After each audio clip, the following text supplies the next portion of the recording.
Baik, Ustaz, sebelum Ustaz sampaikan, Ustaz, saya ingin bertanya dulu, Ustaz. Saya pernah menghafalkan ya dulunya. Itu doa ketika ingin berwudu itu nawaitu wudu'a tirafil hadathi dan selanjutnya, Ustaz. Nah, ini kira-kira gimana, Ustaz ya? Apakah karena selama ini saya belajar juga setiap lafaznya itu pasti ada nawaitunya, Ustaz ya. Nah, ini gimana, Ustaz? Bismillahirrahmanirrahim. Yang Akhi Husain sebutkan itu adalah lafaz dari niat, artinya lafaz niat gitu. Memang benar disebutkan dalam mazhab Syafi'i, dalam mazhab Syafi'i dan itu mu'tamad. Wa yusannu talaffuz bin niyyah. Disunahkan atau dianjurkan untuk melafazkan lafaz niat seperti itu. Makanya ada apa nawaitu setiap doa itu pasti seperti itu. Dimulai dengan nawaitu. Seperti itu, nawaitu. Kemudian juga sebelum salat dan itu benar adanya dalam mazhab Syafi'i. Ya kan, seperti itu. Dan itu artinya bukan diwajibkan tapi disunnahkan. Wa yustahabbu, dan dianjurkan at-talaffudzu bin niyyah. Dan disunnahkan dan dianjurkan untuk melafazkan niat.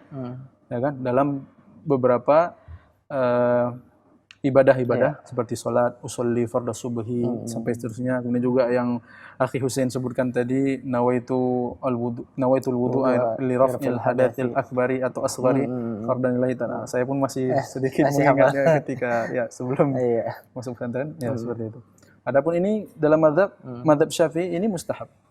Seperti itu. Tapi wallahu a'lam yang lebih tepatnya adalah tidak melafazkannya. Artinya sebagaimana catatan kita di awal tadi adalah wa khairul huda Muhammadin sallallahu alaihi wasallam. Seperti itu. Adapun sunnahnya adalah mengucapkan yang dicontohkan Rasulullah SAW sebagaimana kaum muslimin diriwayatkan oleh Abu Hurairah radhiyallahu anhu dalam satu riwayat, kemudian Abu Sa'id Al-Khudri juga meriwayatkan kata Nabi alaihi salatu wassalam, la wudu'a liman lam yadhkur ismallahu alaihi. La wudu'a, tidak ada wudu, atau tidak, dalam sini ada pembahasan lagi nanti insyaallah kita bahas. La wudu'a, tidak ada wudu atau tidak sempurna wudu seseorang. Liman lam yadhkur ismallahi alaih, yang belum disebutkan nama Allah padanya. Maka dari sini kata para ulama adalah disunahkan membaca Bismillahirrahmanirrahim. Seperti itu. Disunahkan apa diwajibkan, Ustaz? Kan kalau dari artinya tadi tidak ada wudu, Ustaz ya. Baik. Kecuali dengan menyebutkan nama Allah. Penjelasannya Akhi Sadam, la itu adalah harfun nafi.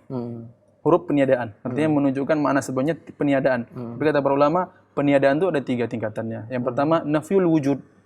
Peniadaan total, sama sekali tidak ada, wujudnya tidak ada. Kemudian nafyu sihah. Yang kemudian selanjutnya adalah tidak sahih atau tidak sah. Seperti itu. Dan nafyul kamal. Yang terakhir adalah tidak sempurna. Sama seperti kita pernah sering mendengarkan hadis kata Nabi SAW, la yu'minu ahadukum hatta yuhibba li akhihi ma yuhibbu li nafsihi. Tidak beriman. Tidak beriman apa maksudnya? Berarti tidak beriman, berarti keluar dari keimanan, menuju kepada kekufuran. Bukan itu maksudnya. Artinya tidak sempurna iman seorang kaum muslimin sampai dia mencintai sesuatu bagi kaum muslimin atau seseorang sebagaimana sesuatu itu ada pada dirinya. Seperti itu. Maka yang dimaksudkan di sini adalah la wudu'a, yang sebagaimana juga disebutkan para ulama. Yang di sini adalah nafyu al-kamal, tidak sempurna.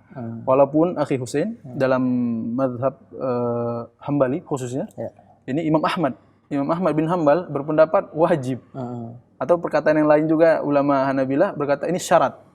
Artinya kalau tidak dipenuhi maka tidak sah, kecuali kalau dia tuh lupa. Itu baru ketika dia lupa dia mulai baru boleh, seperti itu. Tapi dalam mazhab kita yang umum mayoritas kaum muslimin dan mazhab juga diantaranya juga yang dijelaskan oleh Imam Ibnu Qudamah Al-Muwaffaq, bahkan beliau juga mazhab Hambali mengatakan tidak, karena ada pengalih hadis yang lain atau keterangan yang lain. Kata beliau dalam penjelasan hadis-hadis tentang sifat wudu Nabi alaihi salatu wassalam tidak disebutkan di situ kewajiban bismillah. Seperti itu. Maka di sini disimpulkan bahwasanya mengucapkan bismillah kaum muslimin itu adalah sunnah. Dalam mazhab Syafi'i kita itu sudah jelas, itu sunnah, bukan fardu atau rukun wudu, seperti itu. Jadi enggak masalah saja kalau misalnya lupa atau enggak baca gitu. Tidak masalah, Cuma karena dia sunnah. lebih sempurna apabila membaca. Lebih sempurna, lebih baik seperti itu. Nah Ustaz, untuk membaca bismillah sendiri Ustaz, apakah ketika kita awal berwudu dengan membersihkan tangan atau kita bersihkan tangan dulu baru baca bismillah atau gimana Ustaz? Membaca bismillah dulu. Kemudian memulai dengan yang lainnya. Seperti itu. Dan membacanya pun diusahakan sebelum memasuki kamar mandi. Oh gitu, nah, kalaupun yang sudah terlanjur, memang walaupun ada khilaf di antara ulama, ada yang menyatakan tidak mengapa baca bismillahnya, tapi yang lebih tepat wallahu alam, yang lebih selamat katanya. Wallahu alam juga masalah tarjih fikih adalah mengucapkannya dalam hati. Adapun untuk maknanya kaum muslimin adalah bismillah dengan nama Allah Subhanahu wa taala. Para ulama di antaranya Imam Nawawi rahimahullah, bismillah abtadi'u bismillahi mutabarrikan. Bismillah. Saya memulai dengan nama Allah, seperti itu. Mutabarrikan, mencari keberkahan, seperti itu. Maka juga hadis yang pernah kita sebutkan kemarin Akhi Husain, kata Nabi SAW, kullu amrin zibalin. Setiap perkara yang memiliki kebaikan, la yabda'u bismillah atau la yubda'u bismillah, tidak dimulai dengan bismillah. Dalam riwayat lain juga la yubda'u bilhamdillah, tidak dimulai dengan membaca alhamdulillah, fahuwal abtar. Dalam riwayat lain fahuwal aqta. Maka dia terputus. Apanya yang terputus? Terputus dari keberkahan atau kebaikan yang akan ia dapati dari amal tersebut.